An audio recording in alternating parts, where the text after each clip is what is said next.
السلام علیکم گائز۔ السلام علیکم ورحمۃ اللہ وبرکاتہ۔ بچوں، آج میں آپ کو ایک اونٹ کی کہانی سنانے جا رہی ہوں جو رو رہا تھا۔ وہ کیوں رو رہا تھا یہ میں آپ کو بتاتی ہوں۔ ہمارے نبی کریم صلی اللہ علیہ وآلہ وسلم مدینے کے باغ کے پاس سے جا رہے تھے جہاں پر چاروں طرف کھجوروں کے درخت لگے ہوئے تھے۔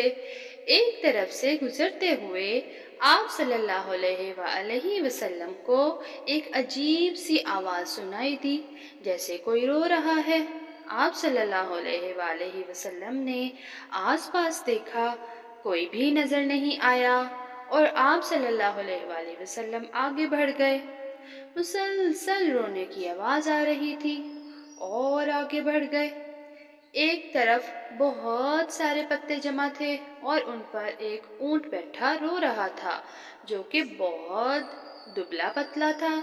دور سے دیکھنے سے ہی وہ بھوکا پیاسا لگ رہا تھا اور وہ رو رہا تھا۔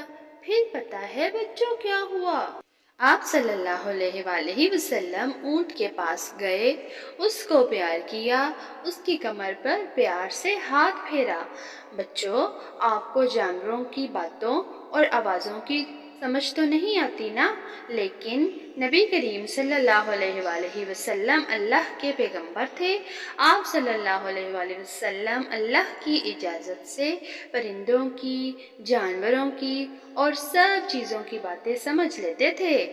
جیسے اونٹ کی بات سمجھ گئے تھے کہ وہ آپ صلی اللہ علیہ وآلہ وسلم سے شکایت کر رہا ہے۔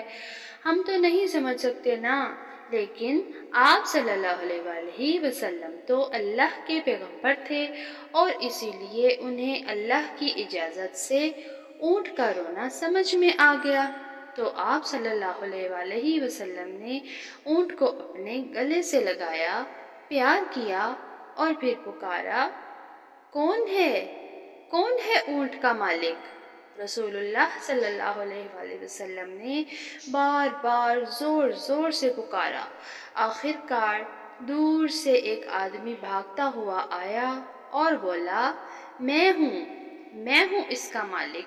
تو آپ صلی اللہ علیہ وآلہ وسلم نے فرمایا، کیا تمہیں اس اونٹ کے بارے میں اللہ سے ڈر نہیں لگتا؟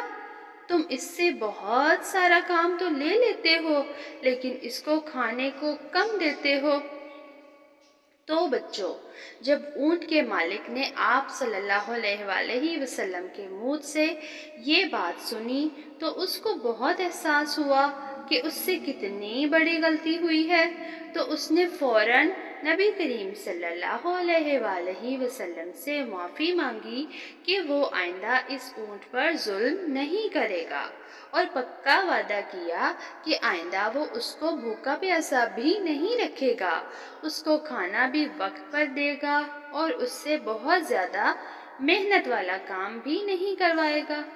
بچوں، ہم نے سیکھا کہ ہمارے گھروں میں جو بھی پالتو جانور ہوں گے، پرندے ہوں، مچھلیاں ہوں، بلیاں ہوں یا جو بھی کوئی جانور ہوں، تو ہم نے ان کا بہت زیادہ خیال رکھنا ہے، ان کو کھانا پانی وقت پر دینا ہے، ان کو مارنا بھی نہیں ہے، تنگ بھی نہیں کرنا، کیونکہ اللہ تعالیٰ تو دیکھ رہا ہے نا۔